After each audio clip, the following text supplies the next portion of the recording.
आणि काही गोष्टी तुमच्यासमोर करणं, निश्चित करणं, तुम्हाला सांगणं हे अत्यंत महत्त्वाचं आहे. एक 3 ते 4 गोष्टी फार महत्त्वाच्या आहेत. मी प्रकाश टाकेन सचिन भाऊ.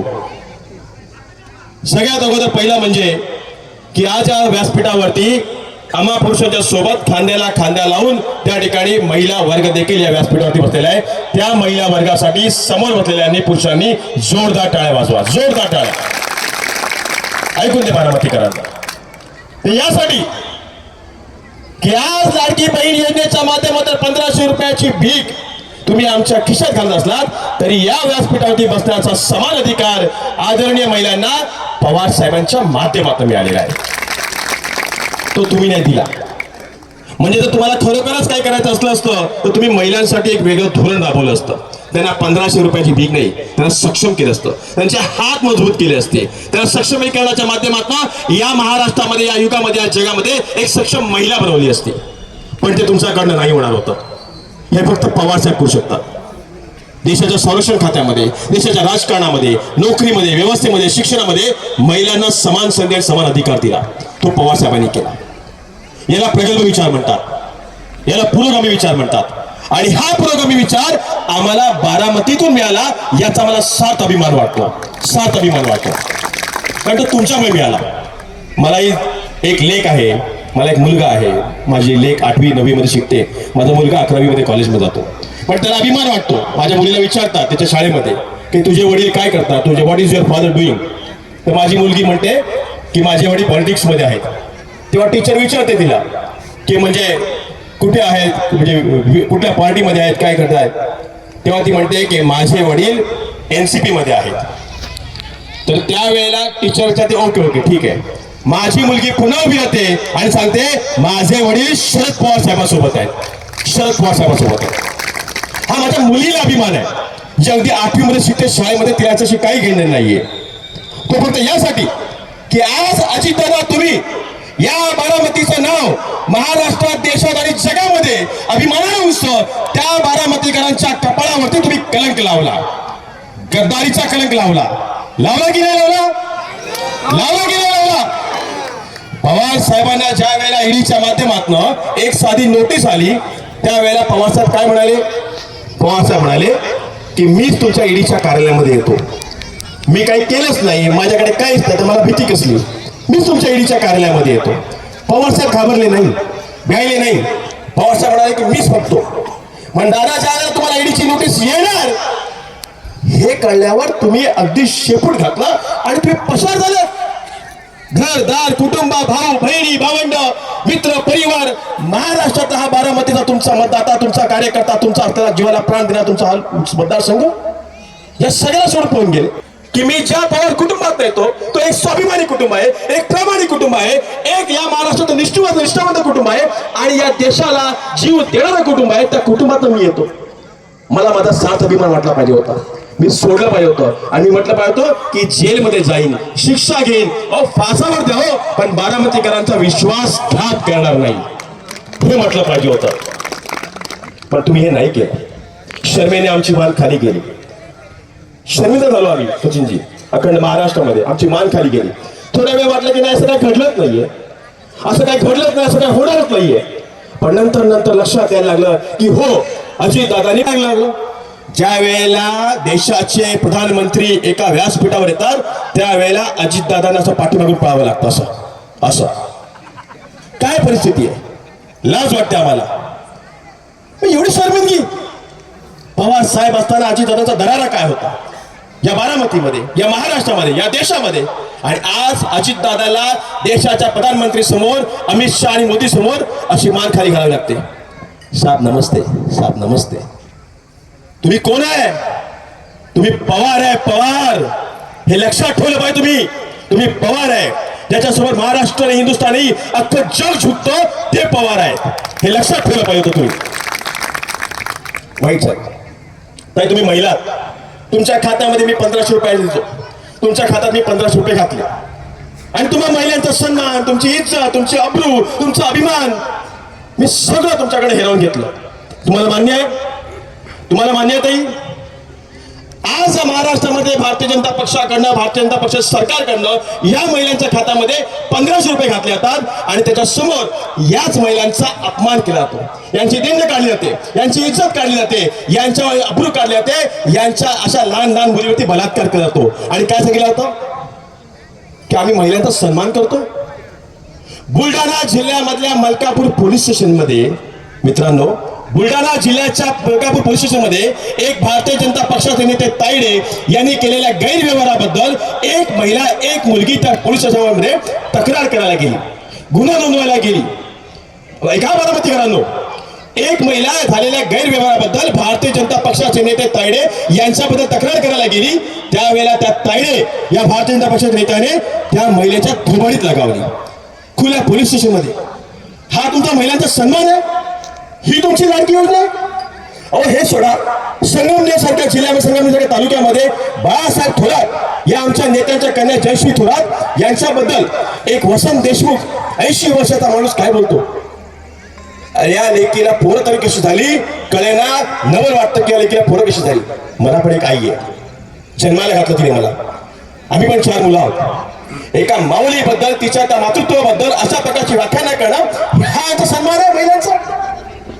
हे सगळं सोडा, या महाराष्ट्रातल्या या देशामध्ये सलग 7 वेळा 8 वेळा संसद रत्न राहिलेल्या आदरणीय सुप्रियाताई सुळेबद्दल या राज्याचा एक जबाबदार मंत्री काय म्हणतो, मला हे शब्द पुकारता देखील येणार नाहीत, लाज वाटते मला या शब्दामध्ये. आणि या सगळ्या नेत्यांच्या बाजूला मांडीला मांडी लावून या सगळ्या नेत्यांच्या सोबत पुरस्कृत मध्ये एक सरकार स्थापन करणारे दादा तुम्ही आहात. जो कोणी या देशाचा शत्रू असेल तो आमचा शत्रू, आणि त्याच्यासोबत जो उभा राहील तो देखील आमचा शत्रू. जो या महाराष्ट्राच्या मातीबरोबर गद्दारी करेल तो गद्दार, आणि त्या गद्दारासोबत जो उभा राहील तो आमचा गद्दार. पण आता ही कलंक पत्राची वेळ तुमच्यावरती आलेली आहे, तुम्हाला सर्वांवरती आलेली आहे.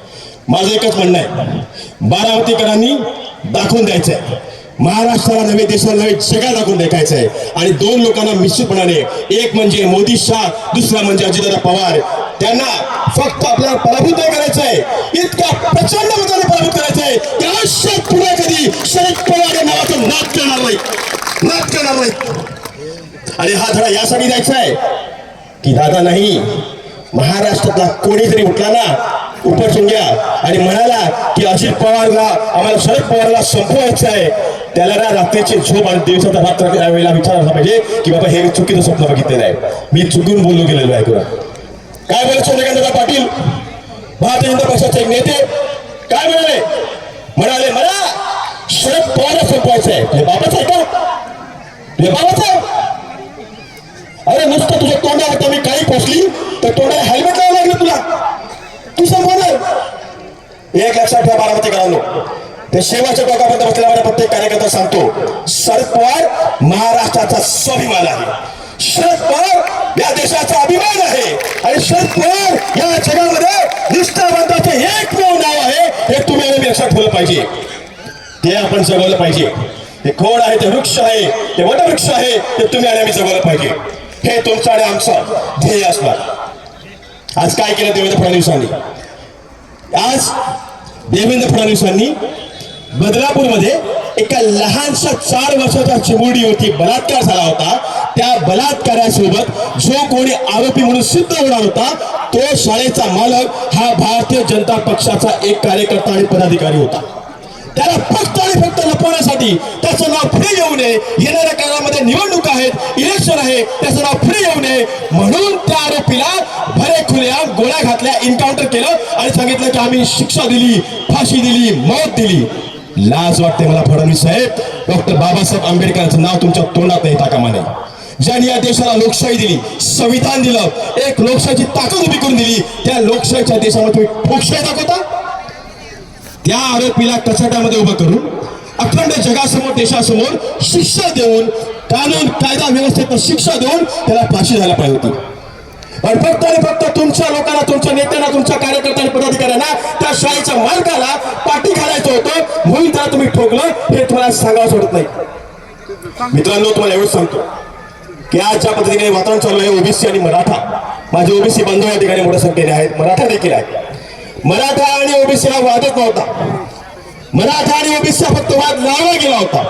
आणि या पाठीमागे सगळ्यात महत्वाची व्यक्ती कोणी असेल तर ती देवेंद्र फडणवीस होती. हे तुम्हाला मी आज सांगतो. माझा धनगर समाज बारामतीमध्ये मोठ्या प्रमाणामध्ये आहे. काय म्हटलं होतं देवेंद्र फडणवीस?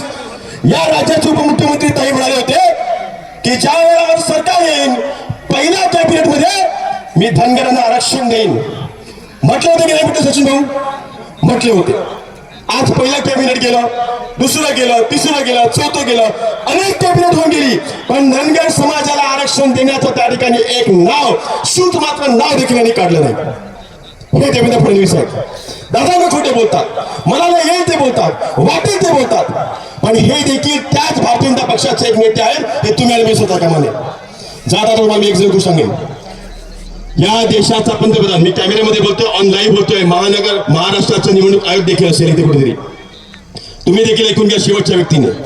या देशाचे पंतप्रधान नरेंद्र मोदी हा या देशाचा प्रत्येक शेतकऱ्याचा दुश्मन आहे. या देशाचा प्रत्येक शेतकऱ्याचा शत्रू आहे. हे मी खुलेआम जाहीरपणे आज बोलतो. गुन्हा झाला तरी हरकत नाही, फाशी झाली तरी हरकत नाही, पण या देशाचा पंतप्रधान आज या शेतकऱ्याच्या नावाने जय जवान जय किसानचा नारा लावणारा देशाचा पंतप्रधान हा शेतकरीचा विरोधी आहे, दुश्मना शत्रू आहे. नाशिकमध्ये आता येऊन गेले होते. काय म्हणाले? एक चुकार, एक साधा शब्द पण शेतकऱ्यासाठी काढला नाही. कांदा व्यापाऱ्याने घामाने कष्टाने गाळलेला त्या ठिकाणी कांदा, पिकवलेला उगवलेला कांदा, तो कांदा सडला. त्या कांद्याला हमी भाव नाही. पण ज्या वेळेला कांद्याला इतकं चांगलं पीक आलं होतं, त्या शेतकऱ्याचे सुगीचे दिवस आले होते, सोन्याचे दिवस आले होते, त्याच वेळेला पाकिस्तानमधनं कांदा आयात केला आणि त्या शेतकऱ्याच्या डोक्याचा घाम, त्या तोंडाचं पाणी या पंतप्रधान देश नरेंद्र मोदीने त्या ठिकाणी पुसलं. मला वाईट वाटतं की आज ज्या पद्धतीने हा शेतकरी घाम गाळतो, कष्ट करतो, मेहनत करतो आणि आपलं पीक उगवतो, आणि ज्या वेळेला त्या पिकाला मोल येणार, त्यामध्ये मोल घ्यायची वेळ येते, त्यावेळेला देशाचा पंतप्रधान त्या शेतकऱ्यावरती बुलडोझर आणतो. कपाशीचं पीक विदर्भामध्ये मोठ्या प्रमाणामध्ये आलं होतं, मराठवाड्यामध्ये मोठ्या प्रमाणामध्ये आलं होतं, आणि कपाशीच्या पिकाला त्यावेळेला हमीभाव मिळणार होता. त्याच वेळेला ऑस्ट्रेलियामधनं कपास आयात केली गेली. काय गरज होती? कितीतरी हजारो क्विंटल, लाखो क्विंटल कापूस विदर्भामध्ये उगवला होता, पिकला होता, तो त्या गोडांमध्ये होता. त्याच वेळेला देशाच्या पंतप्रधानांनी एक धोरण आणलं आणि देशामध्ये ऑस्ट्रेलिया सारख्या देशातनं कापूस आयात केला गेला आणि शेतकऱ्याच्या डोक्यावरती बुलडोझर लावला. शेवटी तो कापूस त्या ठिकाणी सोडून गेला. आज तीच परिस्थिती मक्याची होती. नाशिकच्या शेतकऱ्यांनी कितीतरी हजार क्विंटल त्या ठिकाणी मका पिकवला होता. नाशिकच्या बाजारपेठेमध्ये मका पडला होता. त्याला आश्वासन होतं की 2250 रुपयाचा भाव तय झाला होता, 2250 रुपयाचा भाव त्याच्या मक्याला मिळणार होता, आणि त्याच वेळेला तो भाव पडला. त्याला शेवटी सणासुदीला ऐन दिवाळीच्या वेळेला घरामध्ये सण आहे, काही काहीतरी हवं म्हणून 1150 रुपयाला डोळ्यामध्ये पाणी घडत घडत त्या शेतकऱ्यांनी मका विकला. कोण जबाबदार याला? हे महायुतीचं सरकार. ज्या महायुतीच्या सरकारने आज शेतकऱ्यासाठी शेतकरीचं सरकार म्हणाले होते, त्या महायुती सरकारने शेतकऱ्याच्या डोक्यात बुलडोझर लावला.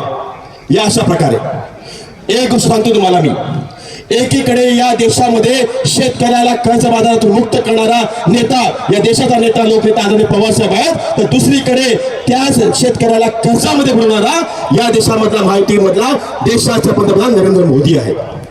हे लक्षात घेऊन चला, बारकाईने विचार करा. हे काय घडतंय? शेतकऱ्याच्या शेतपिकाला हमी भाव देण्याची वेळ येते, त्यावर आयात का करतात? चंद पुंजीपतींना, काही निवडक पुंजीपतींना या शेतकऱ्याच्या डोक्यावरती बसवायचं आहे. त्यांचा माल वाटेल त्या भावाला विकत घ्यायचा आहे. त्यांचं उगवलेलं पीक, त्यांच्या कष्टाचं पीक हवं त्या भावाला घ्यायचं आहे, आणि या शेतकऱ्यांच्या बिचाऱ्या गरीबाच्या शेतकऱ्यांच्या काशी खिशामध्ये फक्त आणि फक्त 4 आणे ठेवायचे. हे काम चाललेलं आहे. तुम्ही आणि आम्ही सतर्क राहिलं पाहिजे, सावध राहिलं पाहिजे. आम्ही फक्त एकच गोष्ट केली पाहिजे, जो या देशाचं संविधान वाचवेल, डॉक्टर बाबासाहेब आंबेडकरांनी संविधान, जो या देशात संविधान अनावी ठेवेल, या देशाच्या संविधानाला जो ताकद देईल, ते हा जे कोणी आदरणीय पवारसाहेबांच्या माध्यमातून या लोकशाहीमध्ये जातील, या विधान भवनात जातील, या विधिमंडळात जातील, त्या हातासमोरची तुतारी वाजवायचं काम तुमचं आणि आमचं असणार आहे. मी आपल्याकडनं एक ग्वाही घेतो, एकच ग्वाही घेतो. मला एवढं खात्री आहे की युगेंद्र दादा पवार येणाऱ्या 23 तारखेला भरघोस मताने निवडून येतील. पण ते जाता जाता ज्यावेळेला इथून निघून मी गडचिरोलीला जाईल, भंडारा जाईल, गोंदिया जाईल, नागपूर जाईल, तिथे मला हे सांगता आलं पाहिजे की बारामतीकरांनी शपथ घेतलेली आहे की या वेळेला अजितदादा पवार यांचा सुपडा साफ केल्याशिवाय आम्ही राहणार नाही. ही शपथ बारामतीकरांनी घेतलेली आहे. हे मला सांगायचं आहे. आणि ते सांगण्यासाठी या महाराष्ट्रामध्ये, या देशामध्ये, या बारामतीमध्ये क्रांती घडली होती. आज हा बारामतीकर हा नुसता बारामतीकर नाही तर क्रांतिकारी बारामतीकर म्हणून करतो. तुमच्या आणि आमच्या हातामध्ये एक मशाल आहे. तुमच्या आणि आम्हा सर्वांच्या हातामध्ये एक मशाल आहे. ती मशाल पेटवण्याची वेळ आलेली आहे. तुमच्या हातामध्ये एक मशाल, एक मोबाईल आहे. सगळ्यांच्या खिशातला एक मोबाईल आपण काढा. आपल्या मोबाईलमध्ये एक टॉर्च आहे. तो टॉर्च पेटवून त्या ठिकाणी या महाराष्ट्रातल्या कानाकोपऱ्यामध्ये असलेला प्रत्येक व्यक्ती, भारतीय जनता पक्षाचा प्रत्येक नेता यांना दाखवून द्यायचा या टॉर्चच्या माध्यमातून की आम्ही बारामतीकरांनी शपथ घेतली आहे. सगळ्यांनी अगदी शेवटपर्यंत. तुम्हा आम्हा सर्वांच्या हातामध्ये एक मोबाईल आहे, एक टॉर्च आहे, विश्वासाचा आहे, ही निशाणी आहे, मशाल आहे, हात आहे. याला एक ताकद बनवू द्या. युगेंद्रच्या पाठीमागे ताकद उभी राहू द्या आणि बारामतीकरांचं शेवटचं व्यक्ती देखील सगळ्यांनी आपल्या खिशाचा मोबाईल काढा आणि हे दाखवून द्या की होय, मी बारामतीकर स्वाभिमानाची, आत्मीयतेची, अस्मितेची शपथ घेतो आणि हे दाखवून देणार की युगेंद्र दादा हे फक्त आणि फक्त पवार साहेबांचे वंशज आहेत. जय हिंद, जय महाराष्ट्र, जय भीम, जय ओबीसी.